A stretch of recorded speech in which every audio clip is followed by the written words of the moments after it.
So I'm a little bit unsure because I feel like I have a lot to say today, a lot that I want to give and communicate, and I'm not quite sure how to break it down. So I may talk a little longer now, so I hope you're comfortable, and we'll sort of break it between the morning and the evening.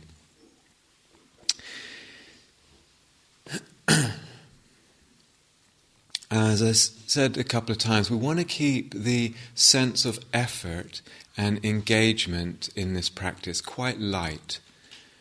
That's what I mean when I say keep it light. The sense of application is quite light, quite spacious, playful. The persistence is gentle, playful, gentle, and patient. All that. And what's really key is responsiveness, and this is what I want to talk about both today and more tonight. The quality of responsiveness in our practice and the range of the meaning that can have.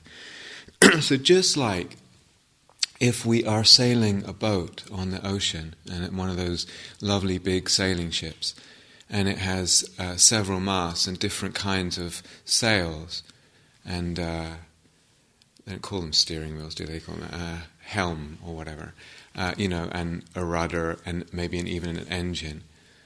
And the sailors will be responding all the time to the conditions of the ocean and the currents and the waves and the wind, etc. You let out the sail a bit more, the rudder this way, etc. Change the sail if I need to. Change my relationship with the wind. Going wind behind, wind to the side, etc. Tacking. All of that. So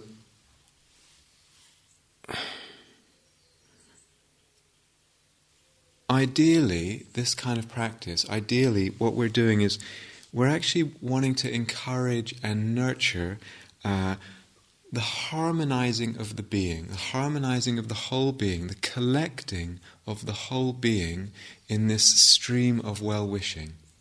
And that harmonizing, collecting, another word for that is concentration. But I actually prefer this harmonizing, collecting, unifying the being in a certain direction of intention. The whole being. Going back to the opening talk when I talked about nourishment, that harmonizing, that collecting is nourishing. In positivity, in love, in kindness. That is nourishing, very nourishing, deeply nourishing. So that's the ideal, that's what we're wanting to gently nurture and encourage. When that happens, or to the degree that happens, that actually feels good. It feels good. There's a sense of well-being there, and that might manifest in different ways. A sense of lightness comes into the being, into the body. A sense of warmth, a sense of openness, sense of pleasure, even comfort. All of that may be there, and that's ideally what we're sort of gently tending to and encouraging. Now, of course, sometimes that's not what's there at all. Sometimes there are difficulties, and Chris talked about this last night. So sometimes we want to, this is the direction I'm moving in with this practice, and I'm very aware that right now what's here is perhaps sadness. So again, like the sailing analogy, there's many responses I can have to that. I can include the awareness of my sadness. I feel sad, but I'm keeping plugging away at the metta. I'm keeping doing that, and I'm not I'm not changing my practice so much to address the sadness directly. That's something I'll talk about tonight more. So sticking to the metta, sticking to that directionality, and letting whatever's there be there, including it. And Chris talked about the hindrances last night. So being responsive to the hindrances. If there's dullness, if there's sleepiness, can I bring that light in and make it really like the sun inside my heart, like that?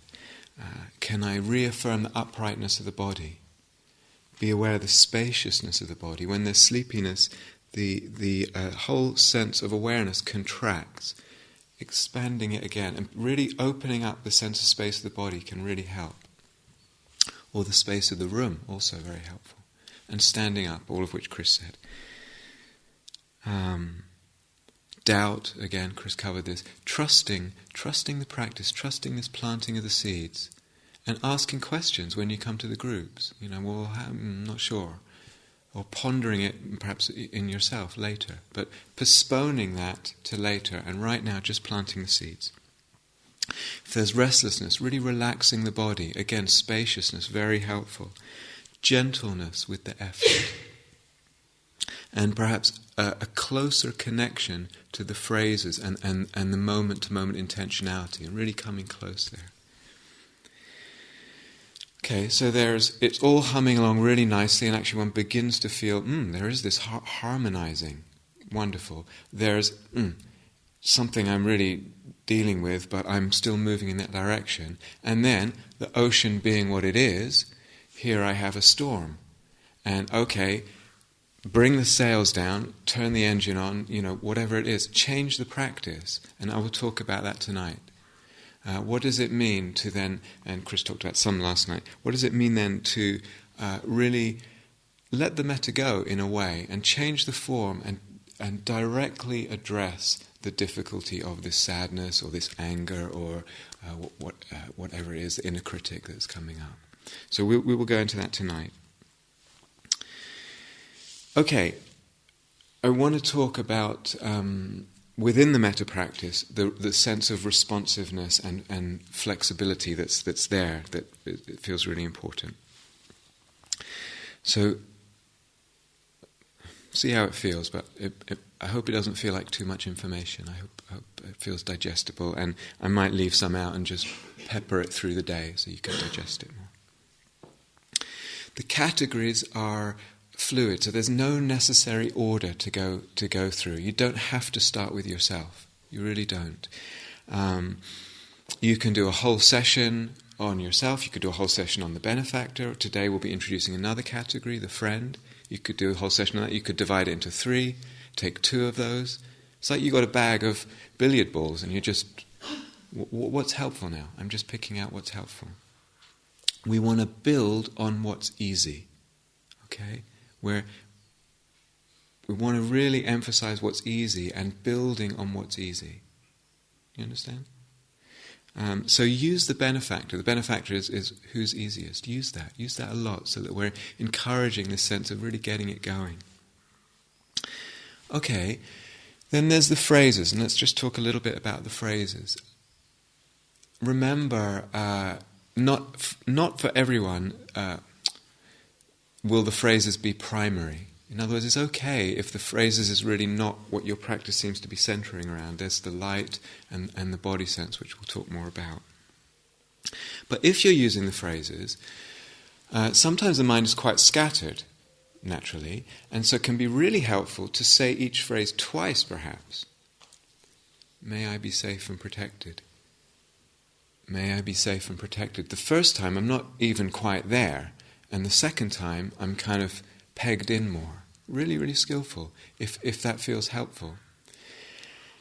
You can say the phrases quite loudly inside, but then there's a whole spectrum here. So I could, of course, say the phrase just once.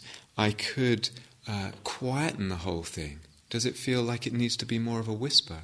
Does it feel like actually the thing is beginning to harmonize and hum along quite well, maybe for a stretch or at times in the day? And actually a whole phrase is too cumbersome. And perhaps I want to just say, peaceful. Peaceful. And I'm just gently propping up, gently tending to this harmonizing and this sense of the intentionality. Do you understand? So could be down to a word, much more infrequently, just a whisper. Could eventually be that the phrases disappear and actually feels more helpful not to have any phrases going. It feels like something's here. It's here, I feel it, and I'm just letting it run itself, and the phrases would be perhaps too much or interruptive, cumbersome. Can also help with the phrases, sometimes to just trundle them out, one after the other, sometimes to really say one and listen to the reverberation. Let a pause be there and let the being kind of see how it responds, reacts to that phrase. Still okay? Yeah? Okay. Metta, loving kindness, is not one feeling. Okay, we go into this. So sometimes I say, what's the feeling of metta? Actually, at times, and you may have noticed this already, is that what happens is we could say there's a whole range of feelings, a whole range of emotional kind of states or responses or conditions that might be part of what we call metta, a whole constellation of colours and flavours. So sometimes, and remember, sometimes there's no feeling at all, and that's completely fine. But sometimes the metta feels kind of calm, feels calming. There's a very soothing quality to it, calming. Sometimes it feels there's a real healing kind of in the tenderness. Sometimes it feels there's a bubbliness to the metta. Sometimes it feels very bright, sunny almost.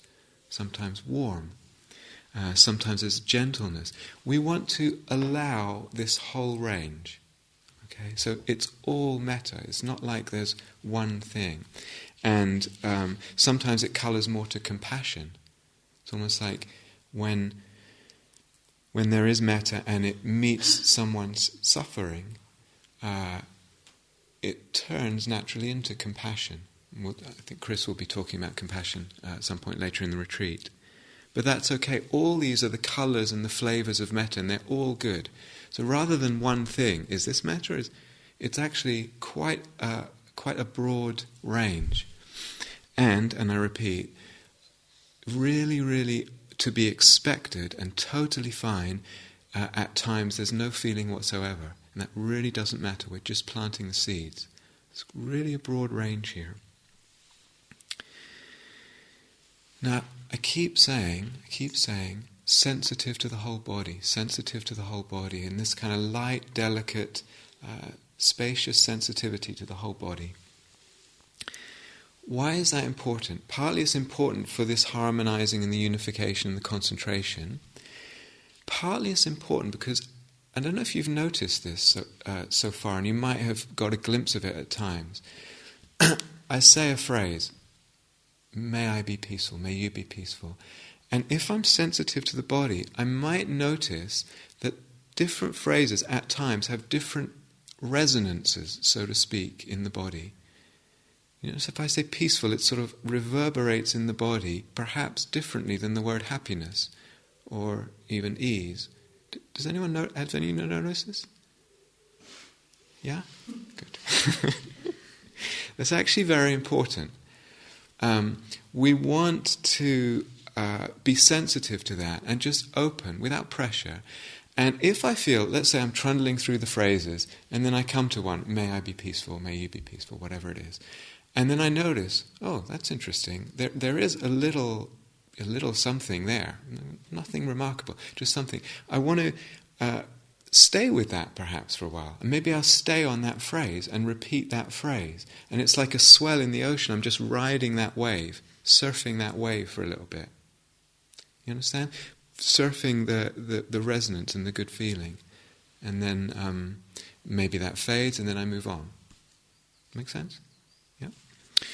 So this is what I mean by responsiveness. It's part of what I mean. We're really surfing in this practice, really getting a sense of wanting to harmonize and wanting to draw in more and more of this sense of well-being and the sense of the metta as we can.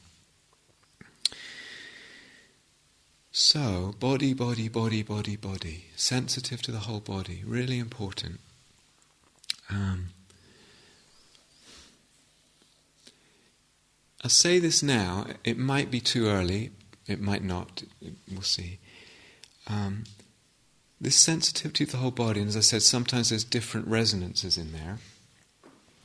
Sometimes as I begin kind of sustaining more of this bodily sensitivity, without pressure and without demand, it's very light and very delicate, very open, I begin to get more sensitive to the kind of nuances of the bodily vibration, the energy field of the body, the texture of this space.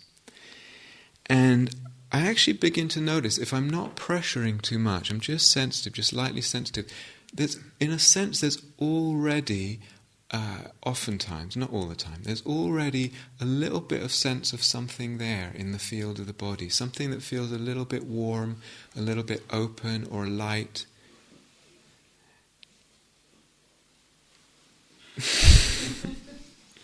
Yeah? Sometimes? Sometimes, okay? Don't assume it's not there and don't demand it, okay? But this is, after time, I'm saying it now, as I said, it might be too early, it might be you say, oh yeah, actually, I get a sense of that. It doesn't matter. So this unfolds at its own pace.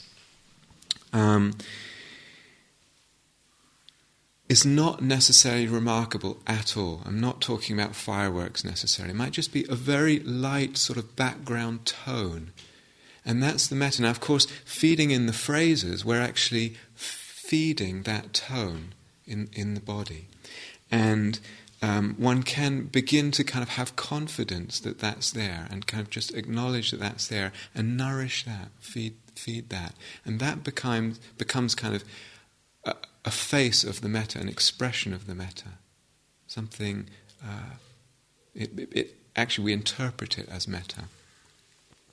But no demand, no pressure. It's just a matter of actually of sensitivity and allowing and feeling in and actually at some point realizing, oh, I can actually acknowledge this. I'm not making this, I'm acknowledging it. And begin to having a little confidence in that. Does that sound okay if I say that, or is that so okay?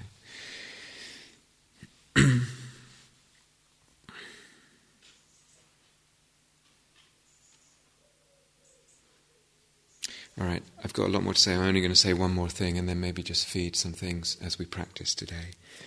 And this is something else. Again, you might have stumbled on it anyway, maybe. If I say, I'm giving metta to myself, may I be, and then I have a sense of self. I have a sense of self in that moment. Now maybe, and this could be also for the self of another, may you be the benefactor or the friend, as we'll do today. The sense of the self of the benefactor. And sometimes when I think of myself, or I think of the self of another, I might know about my friend. I might know their life journey, their story, their narrative. And I might have a sense of their struggles and their history and their difficulties, or my own, of course. And sometimes it feels like the metta is addressing that whole sense of narrative self.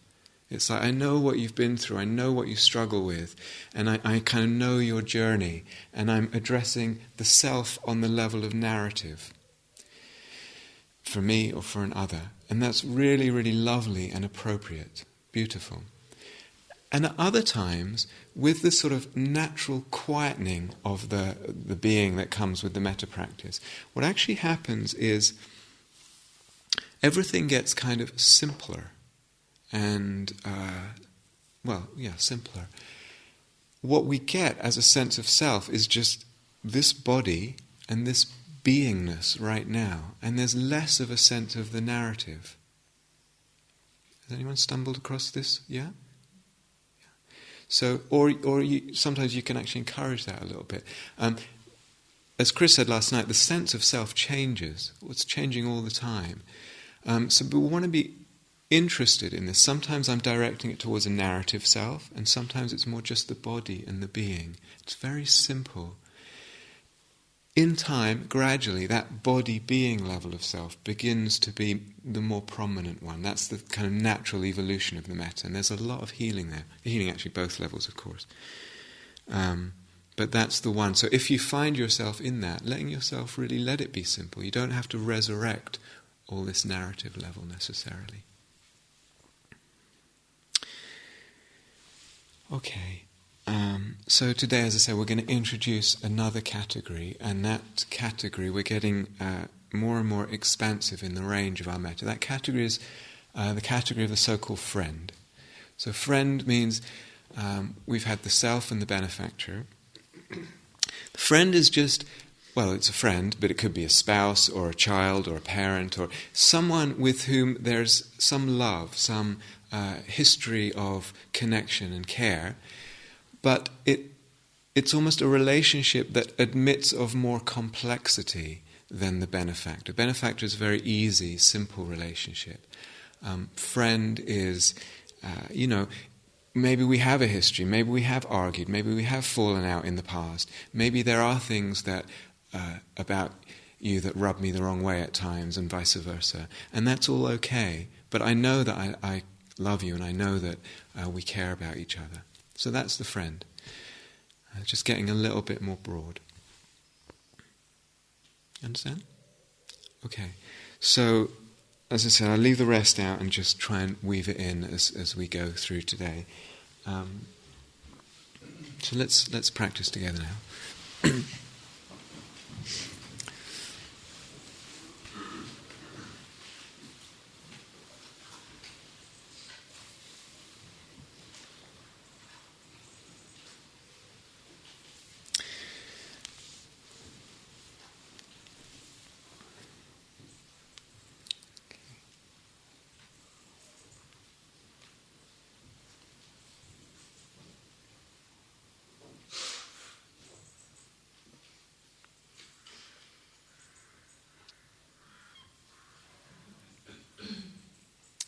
So again, really filling that space of the body, filling that posture with awareness. The sensitivity to the whole body and the whole space of feeling that we call the body.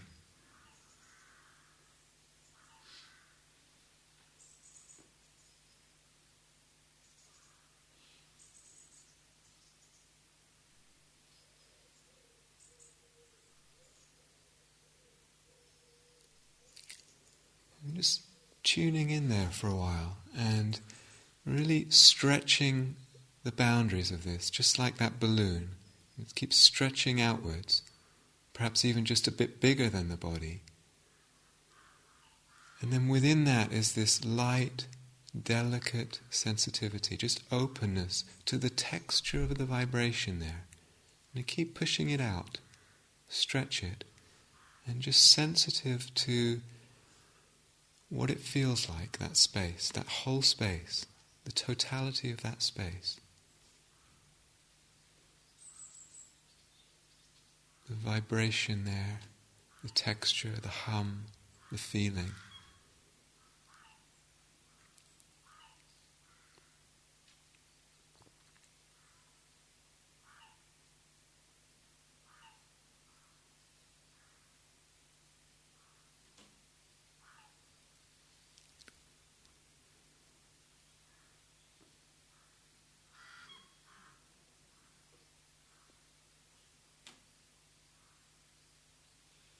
So keeping that lightly as an anchor throughout the practice, just as much as you can. Spacious, sensitive. And then beginning the metta practice with either the self or the benefactor, whichever feels easiest right now.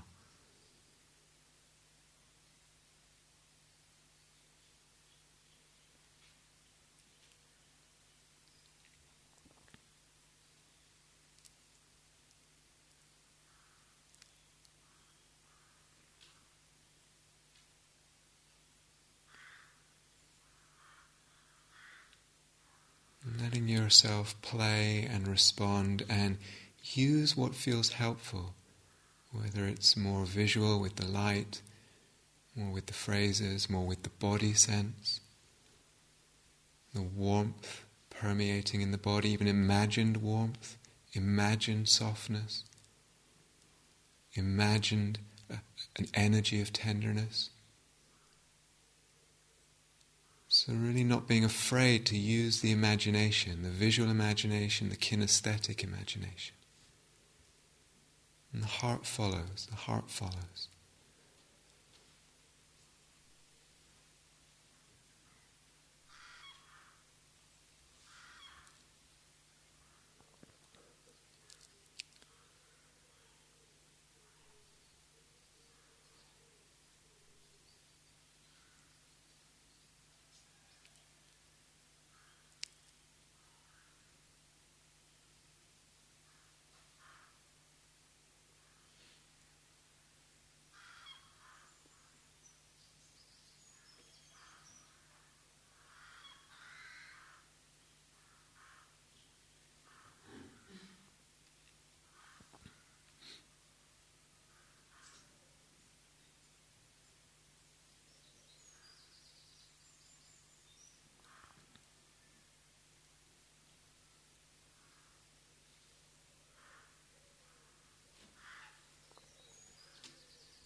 feel ready, inviting into the heart, inviting into the awareness, into the mind's eye, the image or the sense of a friend.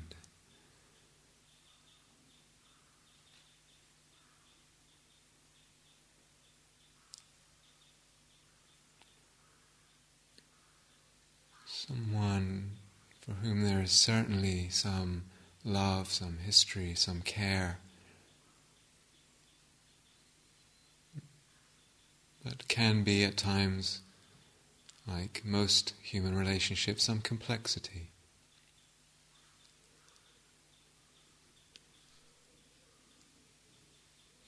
And just dwelling for a few moments with the sense of this person there. Getting a sense of them, a sense of their being.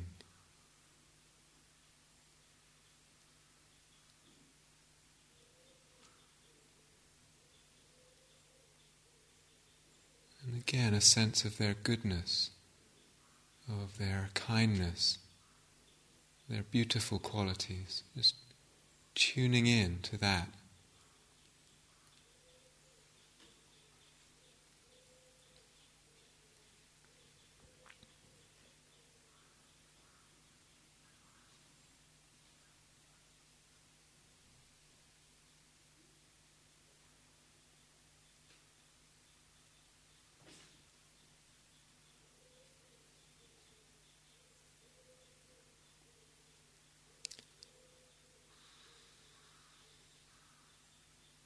Seeing how they too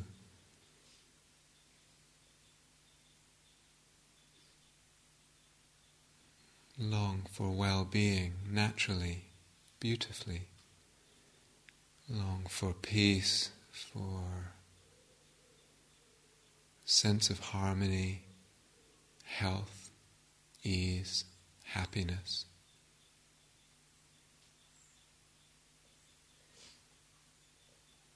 Natural wish of all living beings.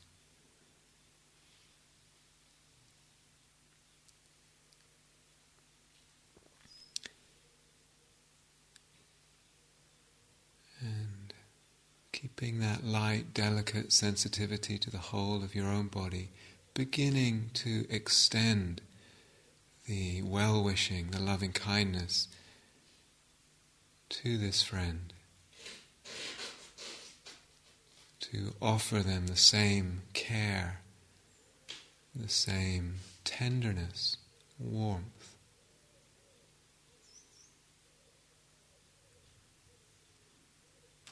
Holding them in that, in the light, the healing energy of Metta.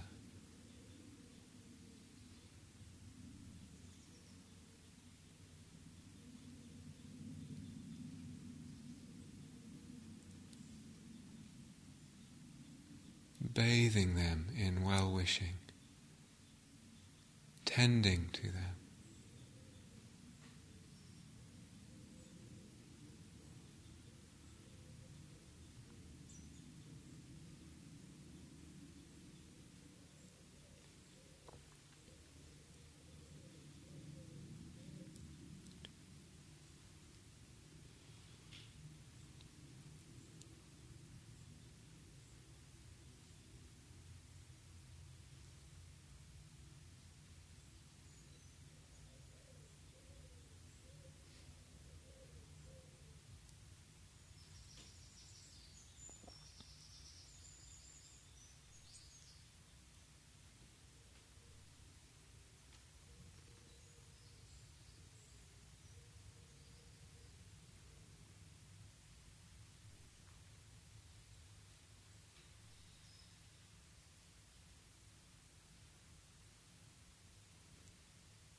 without pressure, without demand, just offering.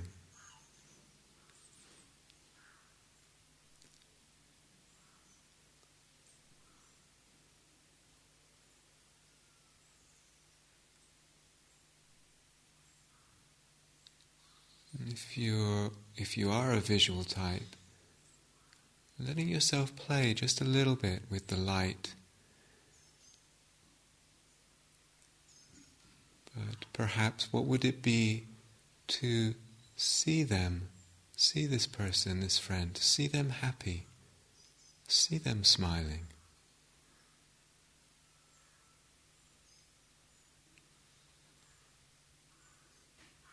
This is not denying anything about what they may or may not be going through, but just playing with the imagination a little bit to feed something in the metta.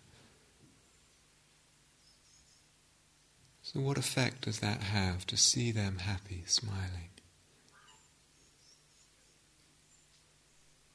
peaceful?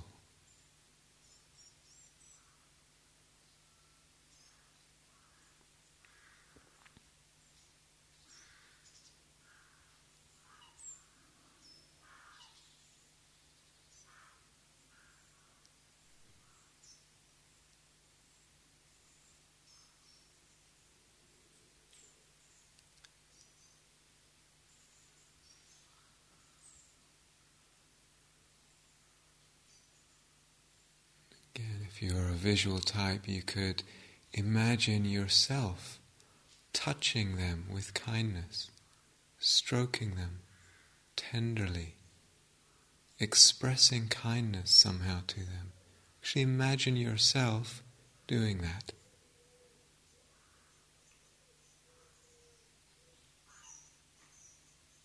What effect does that have?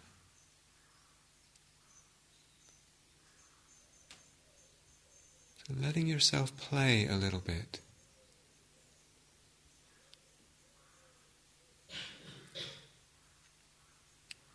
If you're a more kinesthetic type, just imagining that warmth, healing energy radiates out of your body, emanates from your body to wrap around and permeate their being.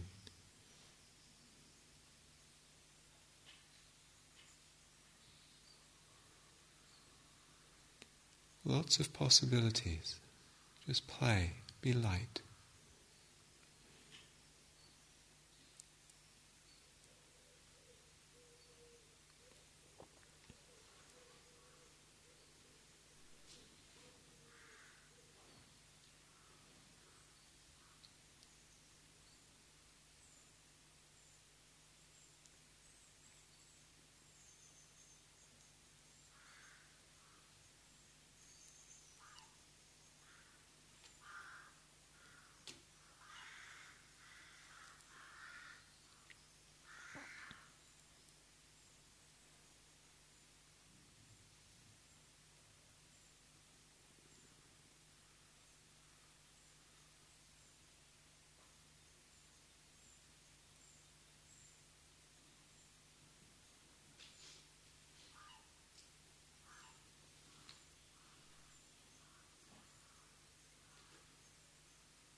And then when you're ready, just returning to simple sense of your own body here, the life of the body.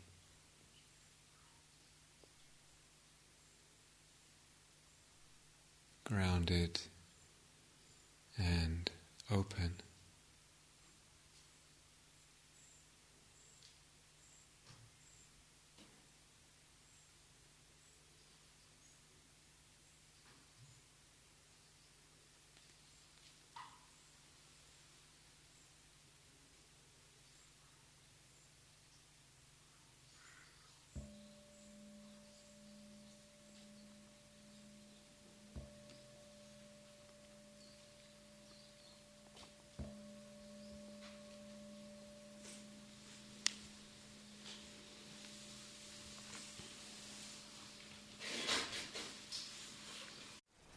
Thank you for listening.